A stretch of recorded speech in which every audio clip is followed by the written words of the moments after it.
دوستو آج کی اردو ڈکشنری میں آپ کے ساتھ شیئر کر رہی ہوں لفظ بالخصوص، حریت اور صدی۔ سب سے پہلے بات کریں گے لفظ بالخصوص پر۔ بالخصوص کا مطلب ہوتا ہے خصوصیت سے، خاص طور پر، خصوصی طور پر۔ ہندی میں مکھیتا، وشیش روپ سے اور وشیشتا، اور یاد رکھیے گا کہ یہ وشیشتا ہے، وشیشتا تا میں آ کی ماترا کے ساتھ نہیں لکھا گیا ہے۔ Specially, particularly, in particular.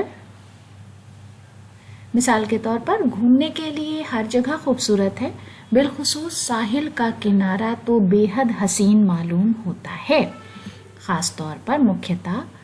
Iqbal عظیم کا ایک شعر ہے، محفل میں ان کی سمت نگاہیں نہ اٹھ سکیں، ہم بالخصوص اہل نظر کی نظر میں ہیں۔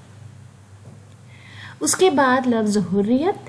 دوستو حریت کا مطلب ہوتا ہے آزادی، کسی کا غلام نہ ہونا اور خود مختاری، سوتنترتا، سوادھینتا، سوایتتا، یعنی جو کسی کے ادھین نہ ہو، جو خود مختار ہو۔ لبرٹی، انڈیپینڈنس، فریڈم اور ایمانسیپیشن جیسے الفاظ اس کے لیے استعمال کیے جاتے ہیں۔ مثال کے طور پر حریت پسند انسان پابندیوں میں نہیں رہ سکتا، یعنی جو لوگ آزاد طبیعت کے ہیں ان کو پابندیوں میں نہیں رکھا جا سکتا۔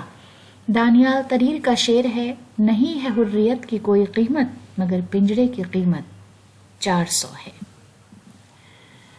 اس کے بعد لفظ صدی۔ صدی کا مطلب ہے 100 برس کا وقفہ، 100 سال، 100 ورش کا سمے، شتابدی، شتی اور شت ورش۔ تو سواد کے ساتھ جو صد لکھا جاتا ہے اس کا مطلب ہوتا ہے سینکڑا، یعنی 100۔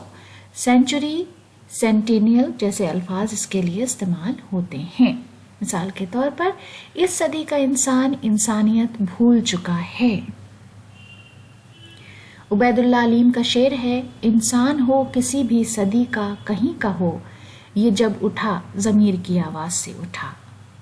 تو دوستو اسی خوبصورت شعر کے ساتھ آج کا ویڈیو ختم کرتے ہیں۔ اگلے ویڈیو تک اپنا خیال رکھیے۔ بہت بہت شکریہ۔